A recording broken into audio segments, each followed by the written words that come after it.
Good day, folks. I'm looking at a couple of old rifles. I just acquired this rifle on the right. It's from 1864, and I've only recently just figured that out. There's a little bit of surface rust on there, obliterating the date. So it was real gentle with one of these Scotch-Brite pads, and it just rubbed off a little bit of the surface rust. I didn't want to go whizzing at it to remove any of the original patina that's on there. This rifle has seen a long, a long life since 1864. It's a muzzleloader. It's a 69 caliber, whereas the one on the right, a totally different rifle in many respects. It's a 303 British Lee Enfield. It was made in 1911.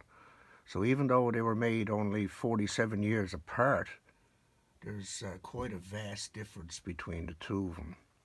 However, I do believe there's one common theme that kind of ties these two rifles together. Not the fact that they were used, both made for wars, is that what happened to them after the wars were over. After wars are over, a lot of times governments are broke and they'll sell off a lot of the military equipment. And then gunsmiths and other gun companies will buy them up and what they call sporterize them, or cut them down a bit and make them a little more lighter and usable for the civilian market, where people use them for hunting to put food on the table. Now, a sure incidence of this is this old Lee Enfield. Now, it's a Lee Enfield, and we know that from the markings here, but it was refurbished. I believe it was sold after the Second World War to Churchill gunmakers of London, England. And they refurbished it with a shorter stock, took off the barrel lug for the bayonet, shaved the barrel down, put a high-rise stock on the front of it, and a shorter forestock, and more of a sporty rear stock, butt stock, with the more of a pistol grip on there and some white inserts and so on, fancied it up a bit. Now we do have the name here on the butt plate. I don't know if you can see that very well. Churchill Gunmakers, London. So, and it's also marked on the barrel. So I know that Churchill Gunmakers did buy military weapons after the war and turn them into sporting rifles. And people here in Newfoundland use them to kill moose with. And a lot of moose have been killed on Newfoundland Island with the 303 British. I can guarantee you that. Probably more moose knocked down with that caliber here on the island than any other caliber. Although now, today's generation, they got a lot of fancier rifles and so on. Now, back to the subject at hand. The 1864. This is a Whitneyville rifle, which doesn't probably mean nothing to most. But if you said 1861 Springfield, they'd say, okay, yeah, I know that's the pattern. But this gun was made under contract by Eli Whitney, the inventor of the cotton gin, in a factory he set up in Connecticut called Whitneyville Armory. Now, it took me a little bit of research to find out the story on this. We were trying to figure out, how did this American rifle, used in the Civil War, or made for the Civil War, how did it end up in Newfoundland? Well, I believe it got a similar story to the Lee Enfield. I believe that after the war, after the Civil War was over, the American government, of course, were broke. They had zero money, so all the efforts were gone into the war. So a lot of these were sold off, and I believe that these were sold off. Some of them were actually converted to fire cartridge ammunition, trapdoors and that kind of thing. That sort of a setup. But I do believe that some were sporterized and sold off to be used for an alternate use. Now, I believe some gunsmith somewhere got this rifle and sporterized it and called it a shotgun, because that's what it got used for here in Newfoundland. It got used as a shotgun to kill seabirds mostly. So how did it get here from the U.S. Civil War. Newfoundland wasn't involved in the Civil War at all. I believe after the war it was sold off. Like I say, a gunsmith brought it up and sporterized it. In other words, cut it down a bit. He took off the barrel lug up at the top. He put on this brass thimble that we'll have a closer look at now in a sec. Brass thimble for the ramrod to go through after he shortened the stock back, because the stock did have a longer length and a nose cap just back from the muzzle, long enough, enough of the muzzle was extended to allow for the connection of the bayonet.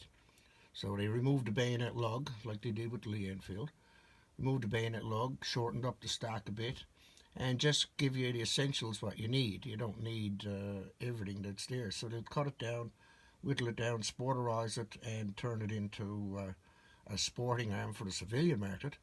So instead of killing people in war, it was actually used here in Newfoundland to put food on the table. People use it to feed their families. So it ended up living a long life after the Civil War was over. We'll take a closer look at some of the markings on it that indicate what I've been talking about. I don't know if you can see that here, but there's a U.S. here in that part of the butt plate there. Difficult to see on camera, but there's a U.S. marking right there. And if we take a closer look at the lock plate, right here, see if I can get this to work. It's hard to see it. You can get the light to just the right way. I'm not quite sure if you can make it out, but it says 1864. 1864. Turn that a little bit. It's hard to see on camera, but it does say 1864. Right here, it's difficult to see, but there's the remnants of an eagle and a U.S. stamp here. You can just barely see it after I cleaned off the surface rust. You could see the outline of the American eagle here and the U.S. And right here, difficult to see, but it says Whitneyville.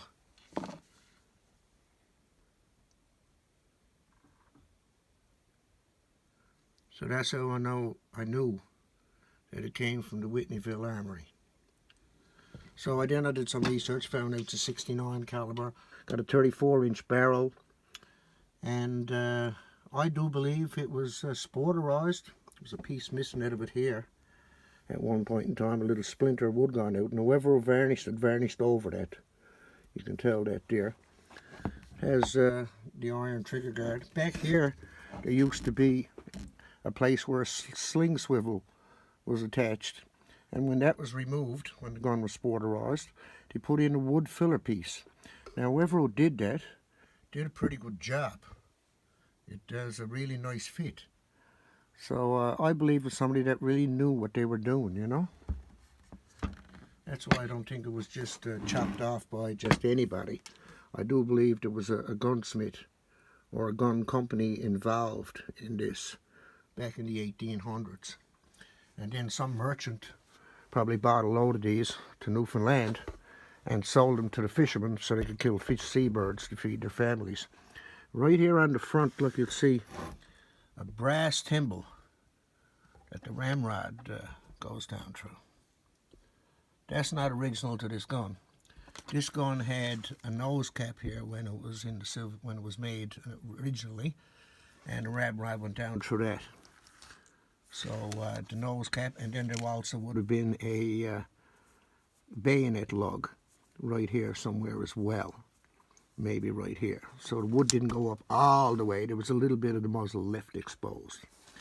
And the other thing that they did that makes me think that it was sold for a shotgun is that right here, they removed the rear sight. It's difficult to see, but you can just barely make out the outline of the dovetail. They filled in the dovetail with a piece there. It was hard for me to see it there now. Yes, it's right there. Very, very, very difficult to see. Whoever did it, they did a bang-up job, I got to say. So this is why I think the gunsmith done this. This was sporterized professionally, probably in the States, and then shipped to Newfoundland in the 1800s, where fishermen here, especially in isolated outports, they wouldn't have access to regular ammunition, and they have a bit of powder and cap. Well, they come up with anything for shot. Small rocks off the beach, pebbles, anything at all will bring down a few seabirds to feed your family. And this has the evidence of that, I believe. This was 69 caliber. A 12 gauge is actually .729 caliber.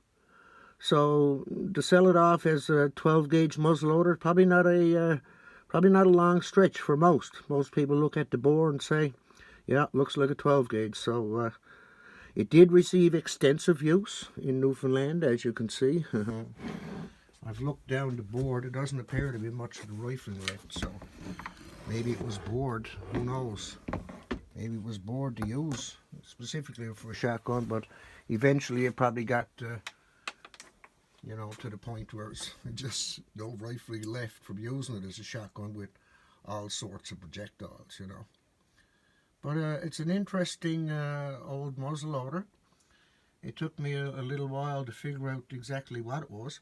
Usually when you see muzzleloaders here in Newfoundland, they're British made, because of course we were the first British colony here in Newfoundland.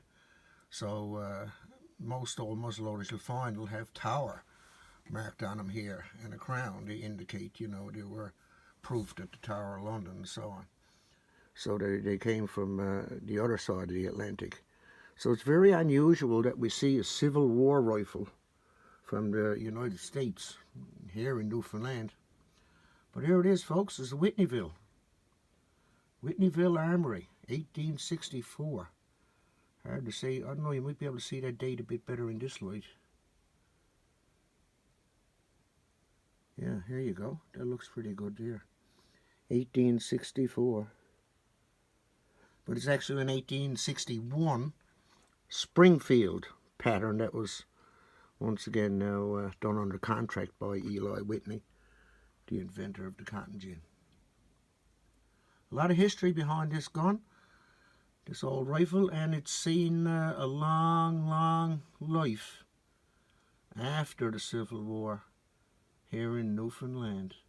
Hard to believe, but it's true. Thanks very much for watching, folks. Took me a little while to look up a bit of information about this old Civil War rifle. Very interesting stuff. But how it gets from one place to another and so on, you know. It's long been a trade between Newfoundland and the American colonies right back to the first inception. As a matter of fact, Lord Baltimore, who was the founder of Maryland, the first governor of Maryland, he actually had a colony here in Newfoundland called Avalon, which is in Ferryland on the southern shore of the Avalon Peninsula. So there you go. A lot of long history between Newfoundland and the States. How did the rifle get here? I don't know. Maybe some of you watching might have a different idea how a Civil War rifle ended up in Newfoundland, but that's my synopsis on it, I guess. My little bit of detective work and a little bit of research, and I don't know a whole lot about it, but I got enough to make me dangerous. But it was interesting anyway. It was an interesting little journey to be able to go and find out a bit of history about this, because previously I had never known about the Whitneyville Armory. Obviously I heard tell of Eli Whitney and his cotton gin and so on, but I had never ever heard tell of the Whitneyville Armory. I didn't know that Eli Whitney made guns at all, much less rifles for the Civil War. Thanks for watching, folks. I hope you really enjoyed this as much as I enjoyed doing it and finding out this little bit of information. Take care all. Bye-bye.